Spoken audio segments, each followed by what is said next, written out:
Ikalimang kabanata. Mga bilin sa mga namumuno sa iglesia at sa mga kabataan. Sa mga namumuno sa iglesia, may nais akong ipakiusap sa inyo bilang isa ring namumuno sa iglesia at nakasaksi sa mga paghihirap ni Kristo at makakabahagi rin sa kaluwalhatian niya sa kanyang pagdating. Alagaan ninyong mabuti ang mga mananampalatayang kasama ninyo. Katulad sila ng mga tupa at kayo ang mga tagapag-alaga nila. Dapat taos-puso ninyo silang pangalagaan dahil ito ang nais ng Diyos. Hindi dahil sa napipilitan lang kayo o dahil sa may hinihintay kayong kapalit, kundi dahil sa nais talaga ninyong makatulong sa kanila. Huwag kayong maghahari-harian sa mga mananampalatayang ipinagkatiwala sa inyo upang alagaan, kundi maging halimbawa kayo sa kanila. At pagdating ni Kristo na siyang Pangulong tagapag-alaga, tatanggap kayo ng gantimpalang napakaganda at hindi kukupas kailanman. At kayo namang mga kabataan, magpasakop kayo sa matatanda. At kayong lahat na mga mananampalataya, magpakumbaba kayo at maglingkod sa isa't isa. Dahil sinasabi sa kasulatan, kinamumuhian ng Diyos ang mga mapagmataas, ngunit kinakaawaan niya ang mga mapagpakumbaba. Kaya magpasakop kayo sa kapangyarihan ng Diyos, dahil darating ang araw na pararangalan niya kayo.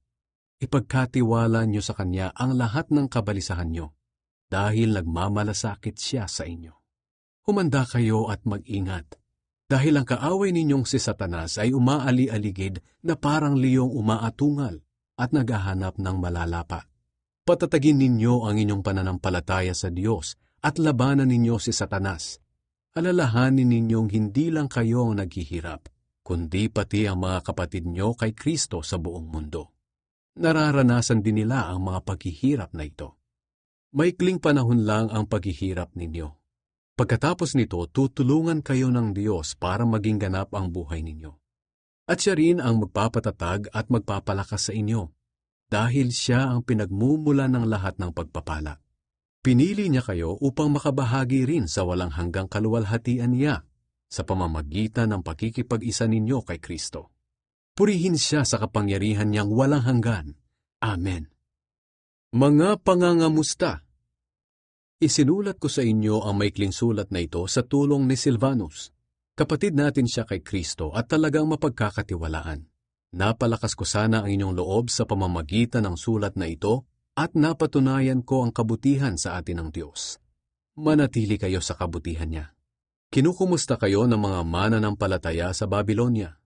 Katulad nyo, mga pinili rin sila ng Diyos na maging mga anak niya. Kinukumusta rin kayo ni Marcos na itinuturing kong anak. Magbatian kayo bilang magkakapatid kay Kristo. Sa inyong lahat na kay Kristo, sumainyo nawa ang kapayapaan.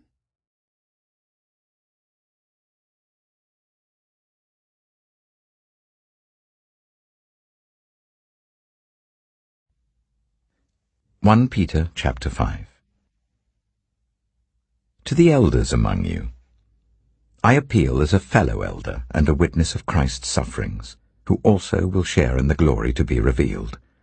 Be shepherds of God's flock that is under your care, watching over them, not because you must, but because you are willing, as God wants you to be, not pursuing dishonest gain, but eager to serve, not lording it over those entrusted to you, but being examples to the flock. And when the chief shepherd appears, you will receive the crown of glory that will never fade away.